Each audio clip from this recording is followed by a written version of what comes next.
La somme théologique de saint Thomas d'Aquin, première partie, traité sur les anges, question 63, article 9. Le plus grand nombre des anges a-t-il péché ou persévéré dans le bien? Nous disons au 4e livre des Rois, chapitre 6, verset 16, « Il y en a plus avec nous qu'avec eux. Or nous devons entendre par ces paroles les bons anges qui nous défendent et les mauvais qui nous combattent. » Résumé. Les anges qui ont persévéré dans la grâce forment un plus grand nombre que ceux qui ont péché. Corps de l'article. Il faut dire ceci. Les anges qui ont persévéré sont plus nombreux que ceux qui ont prévariqué. Le péché est contre l'inclination naturelle. Or les choses qui se font contre la nature arrivent rarement, car la nature obtient son effet ou toujours, ou dans le plus grand nombre de cas. Première objection.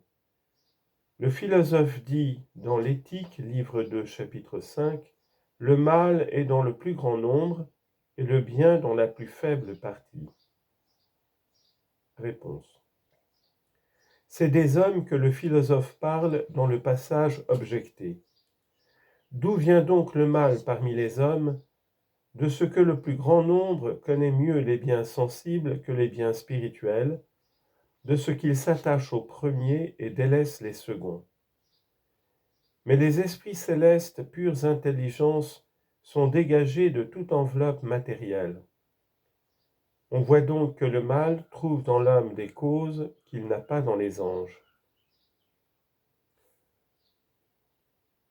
Deuxième objection.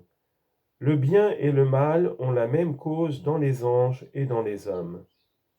Or les hommes mauvais sont plus nombreux que les bons, conformément à cette parole de l'Ecclésiaste, chapitre 1, verset 15, « Le nombre des insensés est infini. » Donc, il y a pareillement plus d'anges mauvais que de bons.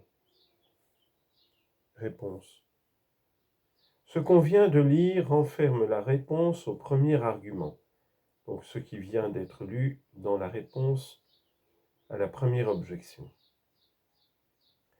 Troisième objection. Les anges se distinguent par la personnalité et par les ordres eux-mêmes et par les ordres auxquels ils appartiennent.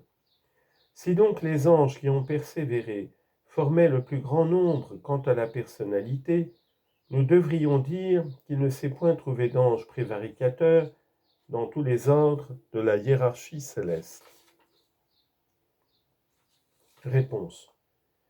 Si, comme le disent quelques-uns, le premier esprit rebelle était le chef des anges inférieurs qui préside aux choses de la terre, il est manifeste qu'il ne portera pas la désertion dans tous les rangs de la céleste milice, mais seulement dans le dernier. Si au contraire il commandait à la première phalange, il est probable qu'il trouva des complices dans tous les ordres. Cette doctrine nous fait comprendre que Dieu place les saints pour réparer les ruines causées par le dragon infernal dans tous les cœurs angéliques.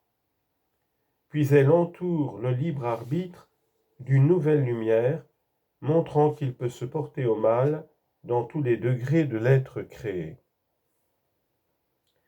Cependant, l'Écriture sainte ne donne point aux anges pervers toutes les dénominations qui caractérisent les cœurs célestes.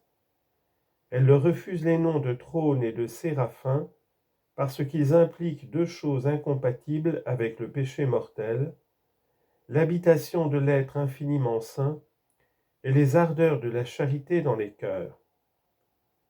Mais les saints livres appellent les démons chérubins, puissance et principauté, car ces appellations dénotent la science et le pouvoir, deux choses qui peuvent se trouver dans les méchants comme dans les bons.